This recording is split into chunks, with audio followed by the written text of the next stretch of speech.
The Olympic colors shining brightly in Chicago tonight, the eve of a key visit that will help determine who hosts the 2016 Games. And while supporters are hopeful the city makes a great impression, protesters are preparing to send messages of their own.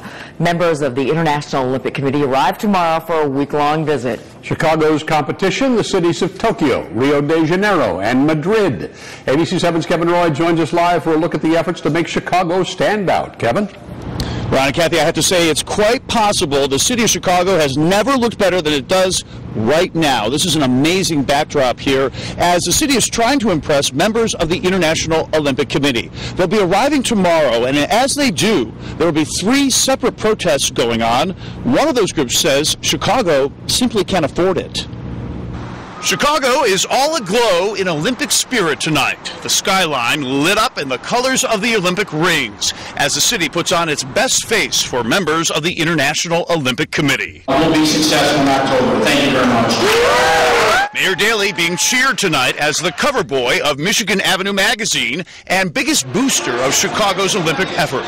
But elsewhere, protesters are preparing to jeer the mayor, making signs tonight. A group called No Games Chicago says every city, except for Los Angeles, has lost money on the Olympic Games. Athens was in debt $8.6 billion after the Games.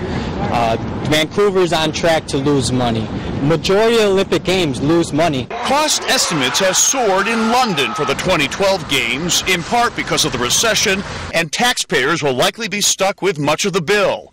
Tonight, Mayor Daley promised again Chicago will be different, even though the city has pledged a $500 million guarantee. A lot of times people build these huge stadiums. We're not building facilities, they call them white elephants. We're not doing that. We already have facilities built. I think anybody who's lived in the city longer than 20 minutes knows that you can't trust Mayor Daley to come through on anything he promises. They point to Millennium Park, which cost more than $300 million than first projected.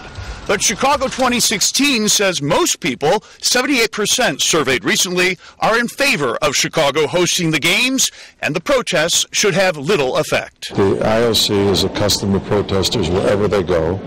People try to use leverage in something like this that's for the greater good of the general public. Now, the other 2 protests tomorrow include members of the Fraternal Order of Police. They're upset that they still don't have a contract. And a South Side group that wants reassurances that 40% of the construction work would go to minority-owned firms and firms owned by women. This is probably the most important week for Chicago's Olympic hopes, and it all begins tomorrow.